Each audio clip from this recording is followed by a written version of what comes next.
Hello friends, welcome back to my channel guys. अगर आप मेरे चैनल पर न्यू हैं तो प्लीज़ मेरे चैनल को सब्सक्राइब कर दीजिए। ये है god's electronics drama explanation episode 9, जिसकी शुरुआत में हमको दिखाया जाता है mister George general manager enjoy कर रहे होते हैं ड्रिंक जो उन्हें डायरेक्टर ने गिफ्ट की होती है। लेकिन तभी वहाँ पर कोई आ जाता है और वो फटाफट से टेबल के नीचे छिप जाते हैं। तभी मीटिंग रूम में एंटर होते हैं नारी और ली सेंग। जब नारी को ली सेंग बोल रहा होता है कि नारी आज तो मैं तुम्हें छोड़ूंगा नहीं, और वो मैडली एक दूसरे को किस करने लग जाते हैं। तभी धीरे धीरे जनरल मैनेजर और मिस्टर चार जब ऊपर देखते हैं कौन है, वो दोनों इतना ज़्यादा ड्रंक होते हैं कि कुछ भी क्लियरली समझ नहीं पाते हैं। नारी उनको देख लेती है और वहीं वो स्टॉप बजाती है। ली सेंग बोलता है क्या हुआ।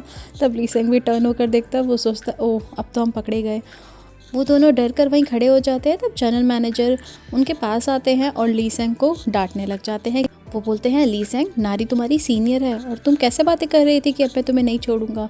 बट तभी मिस्टर चा बीच में घुसते हैं और बोलते हैं नहीं, यहाँ पर तो कुछ और चालू था। फिर जनरल मैनेजर ली सेंग से पूछते हैं तुम्हारे लिप्स इतने रेड और सोलन क्यों लग रहे हैं, और वो अपने लिप्स छुपा रहा होता है। लेकिन तभी वो बोलते हैं अच्छा तुम्हें नारी ने पंच किया है ना, इसीलिए तुम्हारे लिप्स इतने सोलन हो गए हैं ना। नारी बोलती है हाँ हाँ हाँ मैंने उसको पंच किया है। बट तब फिर से मिस्टर चा बोलते हैं कि नहीं, कुछ तो गड़बड़ है, ऐसा नहीं है जैसा हमें दिखाया जा रहा है। फिर जनरल मैनेजर ली सेंग और नारी को बिठाते हैं और ली सेंग को ड्रिंक देकर समझाने लगते हैं देखो ऑफिस में हमें मिलजुल कर काम करना चाहिए। मिस्टर चा फिर से बीच में कुछ बोलने वाले होते हैं बट नारी उनको सुला देती है कि आप थक गए होंगे, आप रेस्ट कर लीजिए। फिर हमें नेक्स्ट सीन में दिखाया जाता है ली सेंग और नारी नेक्स्ट डे ऑफिस में आते हैं और वो दोनों एक दूसरे को बहुत प्यार से देख रहे होते हैं। फिर वो दोनों लिफ्ट में एंटर करते हैं और ली सेंग को मस्ती सूझती है और वो नारी का हाथ पकड़ने की कोशिश करता है, बट गलती से वो एग्जीक्यूटिव मैनेजर का हाथ पकड़ लेता है और वो बहुत शाई फील कर रहा होता है। बट जैसी उसकी नज़र जाती है कि नारी के दोनों हाथ उसके फ़ोन पर है, फिर वो देखता है मैंने किसका हाथ पकड़ लिया है, और वो देखता है कि एग्जीक्यूटिव मैनेजर का उसने हाथ पकड़ा। और फिर वो बोलता है मैनेजर आपके तो इतने ज़्यादा ठंडे हाथ हैं। वो बोलते हैं हाँ मुझे तो लगा तुम्हें मैं पसंद हूँ। बोलता है हाँ हाँ आप मुझे बहुत पसंद हो, और वो उनको हाथ दिखाता है। फिर नेक्स्ट सीन में नारी बहुत गुस्सा कर रही होती है ली सेंग को कि तुम्हारी ये क्या इमेच्योर हरकत थी, तुम सबके सामने ऐसे निब्बो वाली हरकतें कैसे कर सकते हो। बट ली सेंग बोलता है मैं चाहता हूँ वर्क प्लेस पे भी थोड़ा थोड़ा रोमांस तो छुप कर सकते हैं ना। और वो उसको बहुत सारे ऑप्शंस दिखाता है कि हमें एक दूसरे को आइस ब्लिंक करके हम इशारों इशारों में बातें कर सकते हैं, और वो अपना एक हार्ट सीन दिखाता है जिसको देखकर फिर वो उसको गुस्सा करने लग जाती है। नेक्स्ट सीन में हमें दिखाते हैं कि कांगमी एक वीडियो शो कर रही होती है जिसमें वो ऑफिस में होने वाले सेक्सुअल हैरेसमेंट पर उसको एजुकेट कर रही होती है। मातन बोलते हैं अच्छा इसीलिए मैंने तुम्हें टच किया और तुम्हारा हाथ पकड़ के अपनी चेस्ट पे रखा, इसलिए तुमने मुझे थप्पड़ मार दिया, तो ये सेक्सुअल हैरेसमेंट में आता है। वो बोलती है हाँ तुम अच्छे समझ गए हो। वो जब वहाँ से जाने लगते हैं तभी वहाँ पर ह्योंग आ जाती है। ह्योंग फ्लर्टी बातें कर रही होती है मातंग के साथ, लेकिन मातंग उसको अवॉइड करके कांगमी के साथ वहाँ से चला जाता है। तभी उन दोनों के फ़ोन पर उनकी सैलरी का मैसेज आता है। मातन देखकर हैरान रह जाता है और वो बोलता है कि मेरी सैलरी के साथ कुछ तो गड़बड़ है, मैं जाकर एडमिनिस्ट्रेशन में बात करके आता हूँ। वो एडमिन में जाता है तब वो बताते हैं कि कोई गड़बड़ नहीं है, तुम्हारी सैलरी इतनी है। तब मातन को रियलाइज़ होता है कि जिसे वो पर डे की सैलरी समझ रहा था वो तो उसकी मंथली सैलरी है, और तभी देखते ही देखते सब्सक्रिप्शंस की वजह से उसकी सैलरी का ऑटोमेटिक बैंक डिडक्ट कर देता है सारे चार्जेस। वो देखकर हैरान हो जाता है और ज़ोर से चिल्लाता है ऑफिस में। तब सब लोग उसको बोलते हैं कि भाई सबके साथ ऐसा ही होता है, हमारी सैलरी तो आधी ऐसे ही उड़ जाती है हमारे फैमिलीज़ के एक्सपेंसेस में। तभी नारी और ली सेंग को दिखाया जाता है जो कि एक दूसरे के साथ आंखों ही आंखों में इशारे कर रहे थे। उनको देखकर मिस सियोंग और मिस्टर चा कहते हैं तुम्हारी आंखों में कोई दिक्कत है क्या। वो लोग बोलते हैं नहीं नहीं नहीं हमारी आंखों में डस्ट चली गई है, और वो कुछ ऐसी एक्टिंग करके अवॉइड करने लग जाते हैं। तब ली सेंग उसको दोबारा से इशारा करता है आई लाइक यू, बट नारी उसको मना करती है ये सब गेम बंद करो। फिर वो बोलती है अगर तुमने ये गेम बंद नहीं की तो मैं तुम्हारी आंखें निकाल के इनसे कंचे खेलूंगी। बट ली सेंग तो किसी की सुनता नहीं है और वो उसको रोमांटिक इशारे ही करता रहता है। फिर कांगनी देखती है कि यहाँ से बॉटल गायब है जो डायरेक्टर ने हमें दी थी। तब जनरल मैनेजर उसको डांटते हैं तुम अपना काम करो ना, तुम इधर उधर की चीज़ें क्यों देख रही हो। तब नारी भी बोलती है हाँ तुम क्यों परेशान हो रही हो, यहीं कहीं होगी। तब मिस सियोंग को डाउट होता है और वो जनरल मैनेजर को बोलती है कि आपने गायब की है लगता है मुझे वो बॉटल। तब चेयरमैन बोलते हैं तुम मुझे क्यों एक्यूज़ कर रही हो। फिर वो नारी को बोलती है कि नारी हो सकता है तुमने ली हो। नारी बोलती है मैं नहीं कर सकती ऐसा कुछ भी। फिर मिस योंग बोलती है वो तो अभी पता चल जाएगा, और वो सीसीटीवी चेक करने के लिए बोलती है। नारी बोलती है यहाँ सीसीटीवी है ही कहाँ। तब वो रियलाइज़ करती है इस रूम में एक नहीं दो सीसीटीवी कैमराज हैं। फिर उन सबको पता चल जाता है कि अब तो हमारी चोरी पकड़ी जाएगी। फिर मिस योंग बोलती है कांगमी तुम कॉल करो और सिक्योरिटी वालों को बोलो कि हमें यहाँ की सीसीटीवी फुटेज भेजे। तब जैसे ही नारी भागकर फ़ोन कट करने की कोशिश करती है, ली सेंग बीच में आ जाता है और वो खुद कॉल कट कर देता है और फिर अपने ग्लासेस पहनता है हीरो स्टाइल में और सारा ब्लेम खुद पर ले लेता है कि मैं ही हूँ जिसने वो बॉटल पी है। नारी और जनरल मैनेजर बहुत ही गिल्टी फील कर रहे होते हैं। तब वो नारी को एक्टिंग करनी पड़ती है ली सेंग को डांटने की। फिर हमें दिखाया जाता है मातन को कांगमी बोल रही होती है तुम क्या कर रहे हो। तब मातन बोलता है कि मैं अपना बजट देख रहा हूँ कि मुझे कैसे अपने मंथली एक्सपेंसेस हैंडल करने हैं। फिर हमें ली सेंग को दिखाया जाता है जो कि लेंस पहनता है अप्लायंसेस को आंखों से हैंडल करने के लिए। फिर वहीं पर नारी भी आ जाती है। तब वो किंग म्यून से पूछता है कि ऑफिस रोमांस के बारे में तुम्हारा क्या कहना है, तुमने तो ऑफिस की लड़की से शादी की थी ना। तब वो बताने लगता है कि ऑफिस में रोमांस करने के बहुत सारे नुकसान हैं।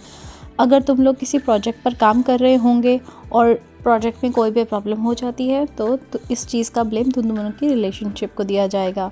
जनरल मैनेजर तुम दोनों को ब्लेम करेगा कि तुम लोग एक दूसरे में इतने डूबे रहते हो कि तुमने काम पर ध्यान ही नहीं दिया।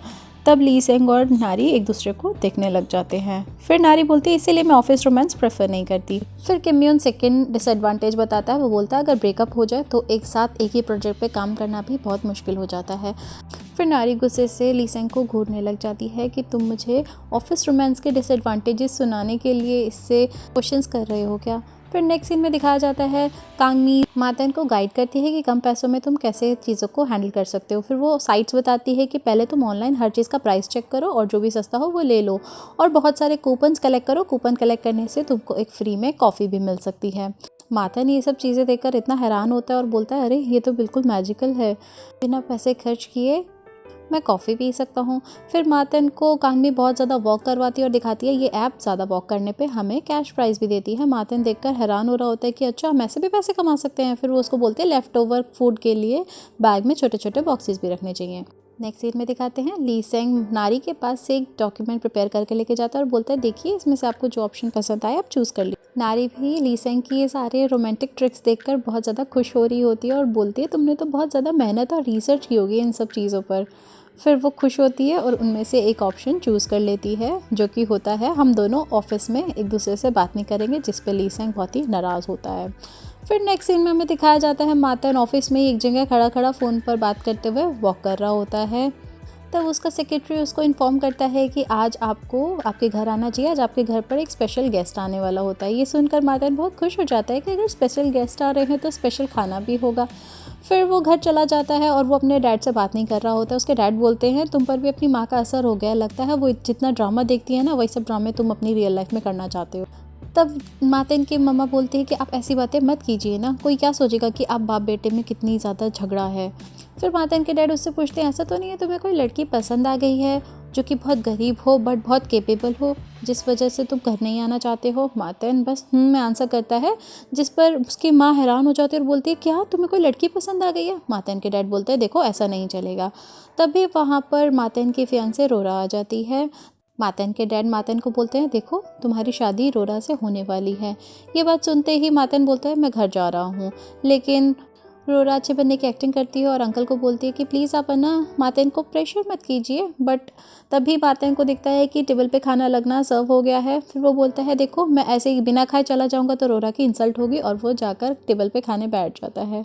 तब मातन एकदम भुक्कड़ों की तरह खा रहा होता है, उसके डैड तो उसे देखते रह जाते हैं। फिर वो बॉक्सेस निकालता अपने बैग से, वो उससे पहले कुछ बोलता, उसकी माँ इतनी खुश हो जाती है कि अरे ये अपनी पहली सैलरी पे हमारे लिए गिफ्ट्स लेकर आया है, लेकिन वो होते हैं खाली बॉक्सेस, जिनको देखकर मातन के डैड बहुत गुस्सा होते हैं और बोलते हैं तुम अपनी मॉम के लिए ये कैसे गिफ्ट लाई हो। फिर नेक्स्ट सीन में दिखाते हैं नारी वेट कर रही होती है। तभी ली सेंग उधर आता है जो कि बहुत ही ऑर्डिनरी कपड़ों में होता है। फिर नारी याद करने लगती है कल जब वो बहुत नशे की हालत में था, वो उसको घर लेकर गई थी। तब अजीज़ से बात करते करते उसको रियलाइज़ हुआ कि ली सेंग दिल का कितना अच्छा है, वो बहुत ही प्यारा है। फिर वो दिखाते हैं कि नारी उसके बैग पर ध्यान देती है। नारी बोलती है ये टॉर्टॉइस है क्या, इतना बड़ा बैग डेट पर क्यों लेकर आया है। वो नारी के पास जैसे ही पहुंचता है वो बोलते मैं कैसा लग रहा हूँ। नारी बोलती है बिल्कुल भी अच्छे नहीं लग रही, ये कैसी ड्रेसिंग सेंस है तुम्हारी। फिर वो वहाँ से निकल पड़ते हैं अपनी डेट की तरफ। तब ली सेंग उसको बोलता है कि देखो ये हमारी फर्स्ट डेट है, हमें कपल ड्रेसिंग करनी चाहिए ना। नारी बोलती है रहने तो उसकी कोई ज़रूरत नहीं है, हम लोग तो बस डिनर डेट पर जा रहे हैं ना। फिर वो दोनों एक दूसरे का हाथ पकड़ के खुश होकर वहाँ से चलते हैं और नारी बोलती है देखो हम लोगों ने सेम सॉक्स पहनी है ना, हार्ट वाली, यही बहुत है। और वो एक दूसरे का हाथ पकड़ के जाने लगते हैं। वो बहुत ही लवली मोमेंट स्पेंड करते हैं। ली सेंग के फेस पर केक लग जाता है जो नारी साफ कर देती है। फिर रोरा को दिखाया जाता है जो अपने सेक्रेटरी को बोल रही होती है कि तुम मातेन पे नज़र रखो, पक्का उसकी लाइफ में कोई लड़की है। और हमें मातेन को दिखाया जाता है वो अपने घर के बाहर खड़ा होकर अपने कपड़ों को देखकर बोल रहा होता है कि मैं इनको सेल कर दूंगा, पर करूँगा कहाँ। फिर वो पहुंचता है कांगमी के पास। कांगमी उसको एक ऐप बताती है, यहाँ पर तुम अपनी पुरानी चीज़ें सेल कर सकते हो। वो भी अपना कुछ पुराना सामान सेल करने आई होती है, बट तभी वहाँ पर वो गुंडा आ जाता है जिसने ली सेंग के कपड़े छीन लिए थे। उसको देखकर वो बोलता है अरे तुम दोनों तो वही दोनों अंकल आंटी हो ना, और वो अपने फ्रेंड्स को कॉल करके बुलाने लगता है। तभी नारी उसे फाइट करने के लिए रेडी हो रही होती है, बट मातेन बोलता है चलो हम भाग के चलते हैं ना, और हमें बदले में मनी रिवॉर्ड भी मिलेगा। और वो दोनों तब वहाँ से खुशी खुशी भागने लगते हैं और वो एक दूसरे को देखकर बहुत ही खुश हो रहे होते हैं, पता नहीं क्यों। फिर नेक्स्ट सीन में हमें मातेन को दिखाया जाता है जो कि सेक्रेटरी को ऑर्डर कर रहा होता है कि मुझे कांगमी के लिए कुछ गिफ्ट लेना है। फिर दिखाते हैं मातेन वेंडिंग मशीन से ड्रिंक निकालने की कोशिश करता है, लेकिन ड्रिंक आता ही नहीं है बाहर। तब वो चेक करता है कि जनरल मैनेजर ने उसमें 100 यूरोज़ पैसे बढ़ा दिए हैं, और वो देखकर बहुत ही गुस्सा हो जाता है और गुस्से में जनरल मैनेजर के पास जाकर बोलता है कि आपकी वजह से अब एक गरीब इंसान 1200 वॉन में भी ड्रिंक नहीं पी सकता। आपको क्या मिला गरीब आदमी के पेट पर लात मार के।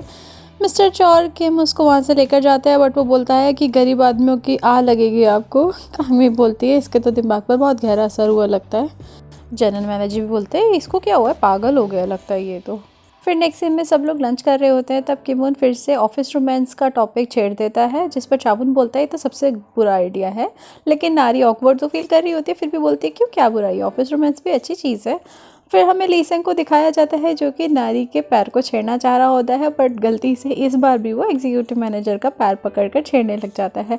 एग्जीक्यूटिव मैनेजर पहले तो कंट्रोल करते हैं, फिर वो बोलते हैं कि क्या बात है ली सेंग, तुमको मुझसे लगता है ज़्यादा ही प्यार हो गया है, तुम मेरे पैर को क्यों सहला रहे हो इतनी देर से। तब ली सेंग फिर से कुछ ऊटपटांग सा बहाना बनाता है और नारी गुस्से से ली सेंग को देख रही होती है कि ये तो बरवा के ही मानेगा। नेक्स्ट सीन में हमें दिखाया जाता है कि डायरेक्टर गॉज इलेक्ट्रॉनिक्स के डायरेक्टर के साथ बात कर रहे होते हैं कि अच्छा हुआ तुमने मुझे सारी इन्फॉर्मेशन दी मातेन से रिलेटेड, बदले में मैं तुम्हें अपनी कंपनी में हायर कर लूंगा। और गॉज इलेक्ट्रॉनिक्स के चेयरमैन को दिखाया जाता है एग्जीक्यूटिव मैनेजर के साथ, जिनको जो बात कर रहे होते हैं कि मातेन के डैड को हमारी कंपनी का प्रोजेक्ट कैसे पता चला। फिर नेक्स्ट सीन में दिखाया जाता है ली सेंग नारी को एक रेस्टोरेंट में लेकर जाता है और बोलता है ये हिडन जेम है, या हमें कभी भी कोई नहीं पकड़ सकता। तभी उस कैफ़े में मिस योंग और मिस्टर चा एंटर हो जाते हैं। उनको देखकर ली सेंग बोलता है नारी अपना सामान जल्दी जल्दी उठाओ, और वो वहाँ से निकलते हैं दूसरे दरवाजे से। लेकिन ली सेंग अपना बैग भूल जाता है और वो बैग लेने जाता है और वहाँ पर ही अपने खाने के पैसे रखकर भाग आता है। फिर बाहर आने के बाद नारी उसको गुस्सा करती है कि तुमने तो बोला था ये तो सबसे बेस्ट प्लेस है, यहाँ पर हमें कोई नहीं देख सकता, फिर ये सब क्या है। ली सेंग बोलता है मुझे क्या पता था ये लोग इतनी दूर भी आ जाएंगे। फिर नारी को चलने में प्रॉब्लम हो रही होती है। ली सेंग बोलता है दिखाओ मुझे, और वो देखता है उसके पैर पे छाला हो गया होता है, और वो उसको बिठाता है और अपने बैग में से उसके लिए बैंडेड निकालता है। उसके बैग में फर्स्ट एड बॉक्स देखकर नारी बोलती है अच्छा तुम कल से बैग में इतनी सारी तैयारी करके घूम रहे हो। और वो उसके लिए सॉक्स भी निकालता है और उसके लिए स्लीपर्स भी निकालता है। ये सब देखने के बाद तो नारी एकदम ही हैरान हो जाती है और कहती है ये क्या पिटारा लेकर घूम रहे हो तुम, इसके अंदर सारी ज़रूरत की चीज़ें हैं। ली सेंग बोलता है कि मैंने पूरा टाइम सोचा कि तुम्हारे साथ डेट पर जाने के लिए मुझे किन किन चीज़ों की ज़रूरत हो सकती है। ये सब सुन के नारी इतना टची फील करती है और वो उसको पकड़ कर हग कर लेती है। ली सेंग बोलता है क्या कर रही हो, कोई देख लेगा। नारी बोलती है मुझे नहीं पता, बस मुझे अभी तुम्हें हग करना है, तुम थोड़ी देर ऐसे ही रहो।